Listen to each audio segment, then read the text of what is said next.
안녕하세요. 11월 13일입니다. 오늘도 여러분이 보내주신 다양한 정보들, 이 소스들을 가지고 시장의 깊은 속을 한번 들여다보겠습니다. 네, 국내 증시부터 시작해서요, 투자 심리, 또 글로벌 기업들의 움직임까지 오늘 봐볼 이야기가 많습니다. 핵심을 한번 찾아보죠. 네, 오늘 진짜 흥미로운 포인트들이 많아요. 예를 들면 시장은 계속 오르는데 그 숏의 거장 마이클 버리는 또 경고를 하고 있거든요. 아, 그렇죠. 그리고 알파벳 같은 빅테크는 AI 리더십을 막 강화하는데 국내 투자자들은 포모, 그러니까 소외될까 봐 비투까지 늘리는 상황이고요. 이런 좀 상반된 신호들 속에서 진짜 중요한 흐름이 뭘까? 같이 한번 찾아보면 좋겠습니다. 좋습니다. 그럼 일단 시장 전반적인 상황부터 좀 정리해 볼까요? 코스피가 오늘도 올랐네요. 4,170선 넘기면서 사거리 연속 상승 마감. 네, 0.49% 올랐죠. 코스닥은 1.3% 넘게 올랐고요. 더 강했네요. 역시 미국 정부 셧다운 종료 소식이 이게 좀 힘을 실어준 것 같죠. 네, 맞습니다. 그 영향이 확실히 있었고요. 특히 외국인들이 옵션 만기 앞두고 막판에 코스피에서만 거의 1조 원 가까이 순매수를 했어요. 와, 1조 원이요? 네. 그러면서 지수를 확 끌어올렸는데 근데 또 개인하고 기관은 동시에 팔았거든요. 그래서 상승폭이 아주 크진 않았다. 이것도 좀 봐야 할 것 같습니다. 1조 원 매수에도 상승폭은 제한적이었다. 아, 수급이 좀 엇갈렸군요.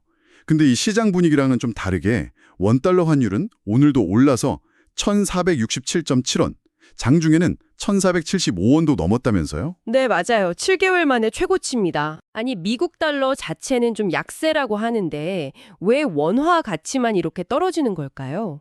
그게 참, 좀 복합적인데요. 그러니까 달러는 약한데 원화는 더 약해지니까 이상해 보일 수 있는데 몇 가지 이유가 있습니다. 일단 그 서학개미 있지 않습니까? 네네. 국내 거주자들의 해외 투자가 계속 늘면서 달러 수요가 좀 늘고 있고요. 또 수입 업체들, 달러 결제 수요도 여전하고요. 그리고 엔화 약세에 원화가 좀 같이 움직이는 경향, 이것도 무시 못하죠. 아, 해외 투자나 엔화 영향 말고 혹시 다른 요인도 있을까요? 네, 좀 더 구조적으로 보면요. 한미 무역 협상 관련해서 약간의 불확실성, 예를 들면 미국 투자자금 수요라든가 이런 것들이 있고요. 또 국내 통화 정책, 그러니까 금리 인하 기대가 예전만 못하다는 점도 원화에는 좀 부담이 되고 있습니다. 그래서 전문가들 사이에서도 의견이 좀 갈려요. 단기적으로 변동성이 클 거다. 여기에는 대부분 동의하는데 장기적으로 보면 해외 투자 수요 때문에 원화가 조금씩 더 오를 거다. 이런 시각도 있고요. 반대로 아니다. 결국 미국 금리 인하 기대나 유가 하락 같은 달러 약세 요인이 더 커서 다시 안정될 거다. 이렇게 맞서고 있습니다. 아, 환율 문제는 정말 변수가 많군요. 계속 좀 지켜봐야겠네요. 그럼 이제 좀 뜨거웠던 섹터 이야기로 넘어가 볼까요? 오늘 제약 바이오주. 와, 열기가 대단했다면서요. 네, 엄청났죠. KRX 헬스케어 지수가 이달 들어서만 6% 가까이 올랐다고요? 반도체 지수 상승률보다 한 3배가 넘네요. 그렇습니다. 특히 그 ABL 바이오, 여기가 일라일릴리랑 3조 8천억 원 규모 기술 이전 계약 발표한 게 결정적이었어요. 3조 8천억 원요? 와. 네, 전날 상한가 갔는데 오늘도 장중에 상한가를 기록했고요. 그러면서 코스닥 시총 4위까지 그냥 단숨에 올라갔습니다. 아니 3조 8천억 원이면 진짜 어마어마한 규모인데 이 계약이 구체적으로 어떤 의미가 있길래 시장이 이렇게 반응하는 건가요? ABL 바이오가 가진 그랩바디라는 이중항체 플랫폼 기술이 있거든요. 이 기술의 가치를 글로벌 빅파마가 제대로 인정해줬다. 이런 사례라는 점에서 의미가 아주 큽니다. 아하. 계약금만 해도 585억 원이고 또 단기별 성공 보수, 마일스톤이라고 하죠. 이걸 합치면 최대 3조 7천억 원 이상. 여기에 판매 로열티는 또 별도고요. 와, 대단하네요. 네, 이런 진짜 큰 계약 소식이 나오니까 기술력 있는 다른 바이오 기업들한테까지 기대감이 확 퍼진 거죠. 한미약품도 비만 치료제 기대감으로 52주 신고가 찍었다면서요? 2달 사이 내 60%나 올렸다고요. 네, 비만 치료제는 지금 글로벌 제약 시장에서 제일 핫한 테마 중 하나잖아요. 그렇죠. 한미약품 후보 물질이 미국 FDA 임상 승인 받고 또 기존에 있던 파이프라인 데이터도 좋게 나오고 이러면서 주목을 받고 있습니다. 또 글로벌 선두주자인 일라일릴리 주가 오르는 거에 좀 같이 따라가는 모습도 보이고요. 오늘 상장한 큐리오시스라는 회사는 따따블을 기록했다고요. 공모가 4배, 랩 오토메이션, 그러니까 실험실 자동화 분야라는데 이것도 바이오 열기랑 관련이 있을까요? 네, 그렇죠. 신약 개발 과정에서 효율성을 높이는 기술에 대한 관심이 커지고 있다. 뭐 이런 징조라고 볼 수 있습니다. 음. 청약 경쟁률이 2200대 1 넘고 증거금이 7조 원 넘게 몰렸다는 것 자체가요. IPO 시장이랑 바이오 관련 분야에 대한 기대가 얼마나 높은지 보여주는 거죠. 이런 분위기 덕분에 올해 국내 바이오 기업 기술 수출 총액도 역대 최대 17조 4천억 원에 달하게 됐습니다. 와, 대단합니다. 제약바이오뿐만 아니라 에너지 화학주도 강했어요. KRX 에너지 화학 지수가 한 달 동안 23% 넘게 올랐다니 이것도 반도체 지수 상승률을 훨씬 웃도는 수치네요. 네, 가장 큰 이유는 역시 정제 마진입니다. 원유를 정제해서 휘발유나 경유 만들 때 남는 이익이요. 이게 크게 좋아졌어요. 거의 2년 만에 최고 수준인데 일부에서는 2030년까지 이어질 강세 사이클의 시작이다. 뭐 이런 분석까지 나옵니다. 아, 그래요? 네, 여기에 또 중국 난방 수요라든가 지정학적 불안 같은 요인도 있고요. 또 NCC, 그러니까 나프타분해 설비 업황이 구조조정을 통해서 좀 개선될 거다. 이런 기대감도 작용하고 있습니다. 아, 그래서 S-오일, LG화학, 롯데케미컬 이런 기업들 주가가 한 달 새 크게 올랐군요. 3분기 실적도 좀 나아졌고요. 네, 그렇죠. 근데 롯데케미칼은 3분기에도 1,300억 원대 적자를 냈다면서요. 근데 왜 주가는 오르는 거죠? 롯데케미칼은요, 당장의 실적보다는 구조조정 가속화에 대한 기대감, 이게 좀 더 크게 작용한 것 같습니다. 적자 규모 자체는 줄었고 앞으로 비주력 사업 정리하고 이러면서 2026년에는 흑자로 돌아설 거다. 이런 전망에 좀 힘이 실리고 있는 거죠. 아하, 기대감이군요. 네. 다만 좀 신중하게 봐야 한다는 의견도 만만치 않습니다. 특히 중국에서 대규모 증설이 계속되고 있어서 공급 과잉 문제가 장기화될 수 있다. 이런 우려가 NH투자증권 같은 곳에서 나오고 있어요. 그러니까 업황 개선 기대랑 공급 과잉 우려가 지금 팽팽하게 맞서고 있는 상황입니다. 기대와 우려가 공존하는군요. 알겠습니다. 자, 그럼 이제 IT 반도체 쪽으로 가볼까요? 의외로 오늘은 삼성전자랑 SK하이닉스가 조금 쉬어갔네요. 네, 오늘은 뭐 소폭 하락했는데 이건 그냥 숨고르기 정도로 봐야 할 것 같습니다. 왜냐하면 내년 실적 전망은 정말 역대급이거든요. 아, 그래요? 네, AI 열풍 때문에 HBM, 그 고대역폭 메모리 수요가 폭발하고 있고 일반 디램 가격도 오름세잖아요. 그래서 이 두 회사 내년 합산 영업이익이 코스피 전체 영업이익의 43.5%를 차지할 거다. 이런 분석까지 나왔습니다. 와, 43.5%요? 올해가 34.7%였는데 엄청나네요. 그렇죠. 비중이 확 늘어나는 겁니다. 특히 삼성전자는 시총 1,000조 원 가능성까지 얘기가 나오던데요. KB증권에서 목표가를 15만 원으로 잡았고요. 어떤 근거에서 나온 이야기죠? 몇 가지 이유가 복합적인데요. 우선 HBM 시장에서 그동안 좀 경쟁사 대비 부진하다 이런 평가가 할인 요인이었잖아요. 네, 그랬죠. 근데 앞으로는 오히려 기술력이랑 생산력으로 할증 요인이 될 수 있다. 이런 기대감이 커지고 있습니다. 특히 차세대 HBM4에서는 엔비디아 공급망 안에서 점유율을 크게 늘릴 수 있다. 이런 전망이 나오고 있고요. 아하. 또 하나는 내년에는 일반 DDR5 디램 수익성이 HBM을 넘어설 수도 있다는데 이 분야는 삼성전자가 거의 압도적인 비중을 차지하고 있거든요.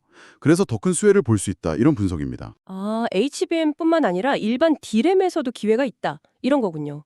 SK하이닉스도 상승세가 정말 무섭던데요. 삼성전자 시총의 74% 수준까지 따라붙었다고요. 그렇죠. SK하이닉스는 뭐 HBM 시장 선점에 성공하면서 주가가 정말 많이 올랐죠. 다만 모건 스탠리 같은 일부 외국계 증권사에서는 SK하이닉스보다는 상대적으로 좀 저평가된 삼성전자가 더 낫지 않냐 이런 의견을 내놓기도 했습니다. 누가 더 매력적인지는 뭐 투자자마다 판단이 다르겠죠. 그렇죠. 차세대 패키징 기술로 유리기판 이야기도 계속 나오던데 이건 왜 중요한 건가요? 좀 생소한데요? 아, 유리기판이요? 이게 AI 반도체처럼 점점 더 커지고 복잡해지는 고성능 칩을 만들려면 지금 쓰는 플라스틱 기판으로는 좀 한계가 있습니다. 열이나 압력 받으면 좀 휘어지기 쉽거든요. 네. 근데 유리기판은 이런 휨 현상이 훨씬 적고 표면도 더 평평해서 아주 미세한 회로를 새기기가 더 좋습니다. 그러니까 더 많은 기능을 작은 공간에 넣어야 하는 첨단 반도체 패키징에 거의 필수적인 기술로 떠오르고 있는 거죠. 아, 그렇군요. 양산까지는 시간이 좀 걸릴 겁니다. 한 27년 말에서 28년 정도 예상하는데 그래도 관련 기술을 가진 PSK홀딩스나 주성엔지니어링 같은 기업들이 주목받는 이유입니다. 네. 해외로 눈을 돌려보면 알파벳, 그러니까 구글이죠. 상승세가 대단하네요. 매그니피센트 세븐 중에서도 올해 50% 넘게 올라서 최고 상승률이라고요. AI 리더십 때문인가요, 역시? 네, 그 부분이 제일 크게 부각되고 있죠. AI 모델 제미나이의 월간 활성 이용자 수가 6억 5천만 명 넘었고 클라우드 사업 성장률도 34%로 경쟁사들보다 앞서고 있고요.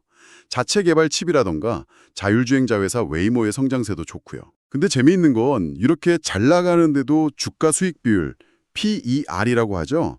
주가가 기업 이익 대비 얼마나 높은가 보는 이 지표는 다른 빅테크에 비해서는 상대적으로 좀 낮다는 겁니다. 아, 저평가 매력이 있다는 거군요. 근데 아까 잠깐 언급하셨던 마이클 버리가 알파벳 같은 빅테크 실적이 좀 과대평가됐다 이렇게 경고했다는 소식도 있던데요. 맞습니다. 알파벳 강점에도 불구하고 리스크 요인도 분명히 있죠. 미국이나 EU에서 하는 반독점 소송 같은 규제 리스크가 대표적이고요. 또 마이클 버리 경고처럼 AI 경쟁이 더 심해지거나 거시경제 불확실성 속에서 지금의 높은 기대치가 계속 유지될 수 있을까? 이런 의문도 제기되고 있습니다. 근데 이런 경고음 속에서도 AI 관련주인 이수페타시스 같은 기업은 또 외국인 순매수 상위권에 이름을 올리고 있고 AI 테마 자체는 여전히 뜨겁습니다. 이쯤에서 마이클 버리 이야기를 좀 더 해보죠. 그가 직접 팔란티어랑 엔비디아에 대해서 풋옵션, 그러니까 주가 하락에 베팅하는 포지션을 공개했다고요. 언론 보도 반박하려고 했다는데 흥미롭네요. 네, X, 예전 트위터죠. 거기에 직접 밝혔습니다. 팔란티어 5만 계약, 엔비디아 1만 계약 풋옵션을 가지고 있다. 근데 실제 투자 금액은 언론에 나온 것보다 훨씬 적다 이렇게 강조했고요. 그러면서 이게 10월 기준 포지션이고 11월 25일에 추가적인 투자 내용을 공개하겠다. 이렇게 예고까지 했습니다. 팔란티어 CEO랑 좀 설전도 벌였고요. 단순히 하락 베팅 공개를 넘어서 시장에 뭔가 메시지를 주려는 걸까요? 특히 그가 이끄는 자산운용사가 SEC 등록을 해제하고 펀드를 청산한다 이런 소식까지 나왔다면서요? 여러 가지 해석이 가능하겠죠. 그냥 특정 기업이 너무 고평가됐다 이걸 지적하는 걸 수도 있고요. 아니면 더 나아가서 기술주 중심의 이 시장 랠리 자체에 대한 경고일 수도 있습니다. 네. 펀드 청산은 기재를 피해서 더 자유롭게 투자하려고 그런다. 패밀리 오피스로 전환하려는 거 아니냐 이런 분석도 있는데 또 한편에서는 시장의 큰 변동성을 예상하고 좀 몸을 사리는 거 아니냐 이런 추측도 나옵니다. 그래서 그의 다음 행보가 더 주목되는 거죠. 아, 그렇군요. 이런 경고에도 불구하고 시장은 뜨겁고 특히 개인 투자자들 움직임이 심상치 않다고요. 포모랑 포포 이야기가 계속 나오는데 요즘은 어느 쪽 심리가 더 강한가요? 현재로서는 확실히 포모, 즉 fear of missing out, 나만 소외될까 봐 두려워하는 공포 심리가요. 포포, fear of fast pick out, 너무 빨리 고점 찍는 거 아니냐는 우려보다 훨씬 강하게 나타나고 있습니다. 그렇게 판단하시는 근거가 있나요? 구체적인 데이터 같은 게 있을까요? 몇 가지 뚜렷한 신호들이 있습니다. 지난 6월부터 계속 주식을 팔던 개인 투자자들이요. 11월 들어서는 5조 원 넘게 순매수로 돌아섰어요. 와, 5조 원이요? 네. 그리고 투자자 예탁금이라고 하는 투자자의 대기자금 이게 83조 원을 넘어서면서 연초 대비 50% 이상 급증했고요. 반대로 은행의 요구불 예금, 그러니까 언제든 뺄 수 있는 돈은 한 달 사이에 21조 원 넘게 줄었습니다. 은행에 있던 돈이 증시로 엄청 빠르게 흘러들어오고 있다는 증거죠. ETF 투자 패턴에서도 변화가 보인다면서요? 네, 맞아요. 지난 10월 하락장에서는 주가 하락에 베팅하는 인버스 ETF 매수가 많았거든요. 근데 11월 들어서는 반대로 상승에 베팅하는 레버리지 ETF 매수세가 폭발적으로 늘었습니다. 그러니까 시장 하락을 막기보다는 상승 흐름에 어떻게든 올라타려는 심리가 훨씬 강해진 거죠. 이런 강력한 포모 심리가 결국 비투? 빚내서 투자하는 현상으로 이어지고 있다고요? 이건 좀 위험해 보이는데요. 네, 그 점이 사실 가장 우려스러운 부분입니다. 신용거래융자 잔고가 26조 원을 넘어서서 사상 최대치를 또 경신했어요. 불과 11개월 만에 10조 원 넘게 늘어난 수치입니다. 10조 원이나요? 와. 네, 은행 가계신용대출, 특히 마이너스 통장 대출도 급증하고 있고요. 포모 심리가 결국 비투를 부추기고 있는 그런 형국입니다. 비투가 늘면 구체적으로 어떤 위험이 있는 거죠? 가장 큰 위험은 역시 시장이 좀 흔들릴 때 나타납니다. 주가가 일정 수준 밑으로 떨어지면 증권사가 강제로 주식을 팔아버리잖아요. 반대매매. 이게 급증할 수 있습니다. 실제로 지난 7일에는 하루 반대매매 금액이 380억 원으로 1년 만에 최대치를 기록하기도 했어요. 380억 원. 네, 특히 이게 특정 업종, 예를 들어 자본재나 반도체 같은 곳에 비투자금이 좀 쏠리는 경향이 있거든요. 만약에 이쪽 업종 주가가 확 빠지면 개인 투자자들 손실폭이 훨씬 커질 수 있다는 우려가 있습니다. 국내 증시가 이렇게 뜨겁고 개인 투자자 참여도 높은데 서학개미들은 여전히 해외 주식에 더 많이 투자하고 있다고요? 그건 왜 그런 거죠? 그렇습니다. 이게 참 아이러니한데요. 3분기 말 기준으로 국내 투자자들의 해외 주식 보관 금액이 1,660억 달러에 달합니다. 전분기보다 22%, 작년 같은 기간보다는 무려 62% 넘게 늘어난 규모예요. 와, 엄청나네요. 네, 미국 증시가 감했던 영향도 있겠지만 원화 약세에 대한 해지 수단으로 활용한다거나 아니면 장기적인 성장성은 그래도 해외에 있다 이렇게 판단하는 투자자들이 여전히 많다는 뜻으로 해석됩니다. 네, 국내외 투자자들의 이런 복잡한 심리와 움직임 속에서 오늘 또 주목할 만한 다른 기업 소식들은 없었나요? 예를 들어 2차 전지 쪽은 좀 어땠습니까? 2차 전지요? 중국의 CATL이 5세대 LFP 배터리 양산 소식을 알리면서 주가가 급등했습니다. LFP 배터리는 주로 중저가 전기차나 ESS, 에너지 저장 장치에 쓰이는데 CATL이 이 분야에서는 거의 압도적인 1위거든요. 3분기 실적도 좋았고요. 네. 국내 기업 중에서는 에코프로가 오랜 박스권을 드디어 뚫고 저점 대비 150% 상승하면서 3분기 흑자 전환에 성공했고요. 반면에 롯데 에너지 머티리얼즈는 좀 특이했는데 3분기 실적은 사실 안 좋았거든요. 근데 AI 서버에 들어가는 고성능 회로 기판 생산으로 전환한다. 이 기대감 하나만으로 주가가 급등하는 모습을 보였습니다. 좀 실적보다는 기대감이 앞서는 모습이죠. 아, 그렇군요. 다른 섹터는요? 뭐 엔터나 방산 쪽은 어땠나요? 엔터 쪽에서는 하이브가 뉴진스 멤버 전원 복귀 소식에 5% 넘게 급등했습니다. 그동안 좀 경영권 분쟁 이슈로 주가가 불안했었는데 핵심 아티스트 활동 재개가 불확실성을 좀 걷어낸 거죠. 네. 반면에 JYP는 3분기 실적이 기대에 좀 못 미치면서 주가가 하락했고요.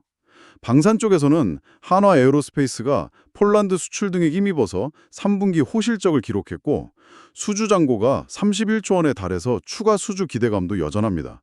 현대로템이나 LIG 넥스원도 외국인 순매수 상위권에 들었고요. 그렇군요. 그 외에 오늘 좀 눈여겨볼 만한 개별 기업이나 이슈가 또 있었다면요?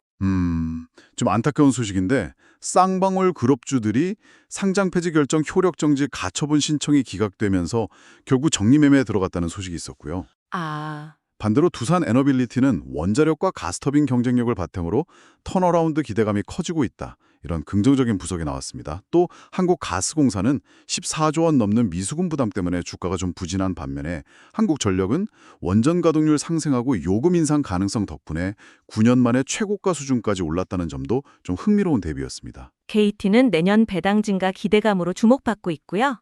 네, 정말 다양한 정보들을 짚어봤습니다. 시장 전반의 상승세와 그 안에 숨어있는 어떤 환율 불안, 또 특정 섹터의 열기와 그 이면의 위험 요인들, 그리고 마이클 버리의 경고와 개인 투자자들의 과감한 베팅까지 정말 복잡하게 얽힌 시장 상황인 것 같습니다. 그렇습니다.